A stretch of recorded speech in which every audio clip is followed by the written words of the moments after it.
I want to get into this a little bit because, like I said, the Cancelo thing, I don't want to harp on this, does not sit well with me, right? Because he's a phenomenal footballer. I don't care that he played badly. He's a phenomenal footballer. He's ideally suited for the system.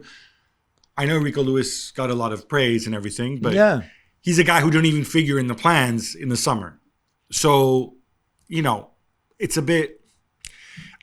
It kind of leaves me a little bit saying, well, all right, obviously if you get rid of Cancelo in mid-season, it's not because Rico Lewis played a couple good games. I suspect that doesn't speak to a healthy, happy family of bunnies.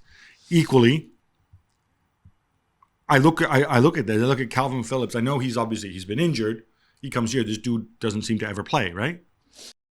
Comes on now and again. I saw him, I think, against Chelsea in the FA Cup game. He came on. Phil Foden felt sick overnight. Maybe I don't even know if he traveled down. I'm assuming he didn't travel down, right? Because it was the night before.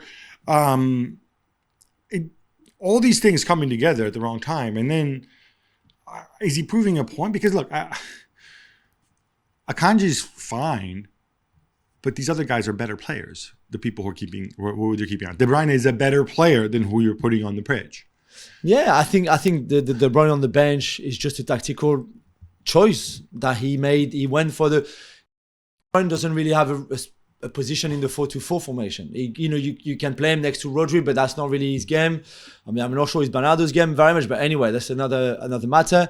I think Gundogan would have been the best suited to play next to Rodri in the 2 in midfield, but then he doesn't cover as much ground as Bernardo Silva does, for example. And so that's why I think... So you decide to play the 4-2-4 formation because you think that Alvarez is going to help you and Haaland up front to have that line of 4. So there's no room for De Bruyne. So you put De Bruyne on the bench thinking if it doesn't work, I'll change it at halftime or after an hour like I did at Chelsea when they were not playing well, when he got it wrong again already. There's a few games now where he got the starting 11 wrong and the tactics wrong. And then because there's so much talent in that squad, you can change at halftime and things get better. This time they didn't get better. And again, to replace Mahrez after 55 minutes or 59 minutes, to put on and still Bernardo Silva went wide, De Bruyne went central, and then De Bruyne went wide when Bernardo came off. I just none of it makes sense to me whatsoever. But I don't think that Cancelo in a game like this would have made much a difference. No, I was just talking of the broader issue because there are sort of some rumblings. If you're looking around and you're saying, you know what? Liverpool stink this season. Mm-hmm. United and a new coach, the Ronaldo chaos, whatever else. We should be ahead of Arsenal in the table, right? You take a step back and you look in terms of talent, and now instead you have this odd situation where they're not looking good. And look, I mean, maybe they'll catch Arsenal, but especially with Arsenal losing the day before, at least put up more of that. You feel like a big opportunity missed. All right, let's praise Spurs a little bit. For me, what they did really well in this game, obviously the first goal, you make your own luck, blah, blah, blah, blah, blah. But they defended, I thought, really well throughout. And for me, that was a story. And then when they broke on the counter in the second half, they did have numerous chances. So, I mean, I think at least 2 with Kane. That I can think of. One when he didn't. One was at the near post, and the other one when he kind of failed to connect on that cross when he was just short, right? Yeah. And then there's the 1v1, with. So I look at this. I thought Heung-min Son also. He's not maybe back to being the Heung-min Son we know, but certainly a lot more productive. Worked really hard. Højbjerg in the middle of the park. I thought had a monster game. Yeah. All of this bodes well. Yeah, I mean, they went back to what made them good last season. They attacked with 3, and Kulusevski, Son, and they Kane. didn't sit as deep as we've seen them do before. No, because I think they saw what happened in the FA Cup game between City and Arsenal. This City team doesn't play the ball over enough for Alvarez or for Haaland. So you can play it over, you can play it through as well. If you have De Bruyne who hits it through. Yeah, but even he doesn't, to be fair, that's not his first reflex. That's not how they play. So Arsenal did it really well, even if they obviously lost against City. But they did it really well. And Haaland was very average, let's say, against Arsenal in the FA Cup game too. And he was very average there because he never had the service. We mentioned no shot, no touches of the ball in the Spurs box.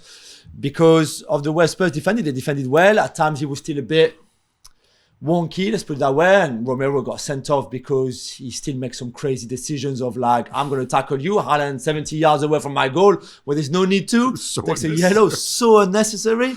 And at times, the one on Grealish is Grealish. I thought kind of bought that one, but yeah, but still, you know, they had to. And Grealish was really the only one trying to make something happen for City, which was not enough. But even then, when Grealish, Emerson really defended well on him. I feel that when Grealish tries to make things happen, it's a lot of just running one-on-one and getting fouled or beating players. Yeah, it's not that kind of passing. It's certainly not crossing for balls. I mean, you know, that little kind of diagonal cross that they've had so much success with in the past, which is obviously De Bruyne's specialty, which again raises the question, why did he come on so late?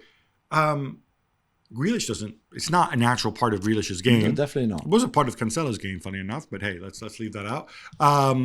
So unless it was Mahrez, and I thought Mahrez was generally pretty well controlled on the other flank. Yeah, and he came on. Those balls aren't going to come to the strikers. No, yeah, that's very true. And I mean, Akanji had that shot on the second phase, I think, of a set piece, but then there was just not enough. I think City's expected goal is 0.93, which is the second lowest or third lowest of the whole season.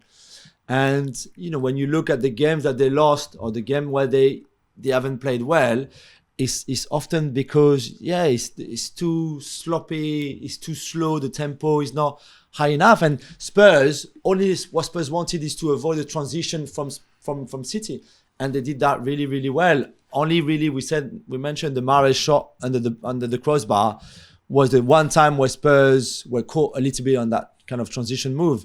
But apart from that, they did really well. And you know what? I thought before the game, Conte is not going to be there. He spoke to them on Zoom or FaceTime before, whatever. And I think you can use that as extra motivation for the players. Say like, do it for me. I can't be with you, but do it. Show me you can defend well on them. You know, we've beaten them last season. We beat them away at City the season before. They've never won here. You know, all that kind of stuff. And I thought they responded really, really well. And the crowd was up for it from the beginning.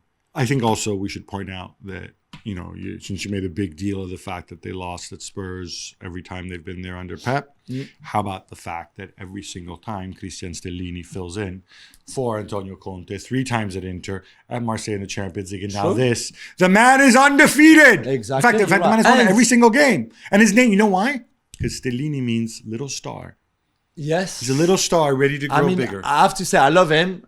He looked a little bit, he was not sure what to do on the bench for most of the time. But you know what? I bumped into Fernando Llorente on the way. He was there he was, I guess, a guest at the stadium, and we arrived together at the same time. So we said hello and everything. And after saying goodbye to him and walking away, I thought, he was obviously the reason why Spurs knocked out City in the Champions League, at the Etihad after they won that first leg here. And I did think, maybe it's a good omen that he's here. He might have been there before this season, but it was the first time that I saw him, and I was like, okay, maybe before the game, so maybe it's a good omen that you're on. That's what it was. Look, this is what we're stretching to find reasons. In fact, I think the reasons are they had a bad day, and I think Spurs had a really good day. Thanks so much for watching ESPN on YouTube. And for more sports highlights and analysis, be sure to download the ESPN app. And for premium content and live streaming, subscribe to ESPN Plus.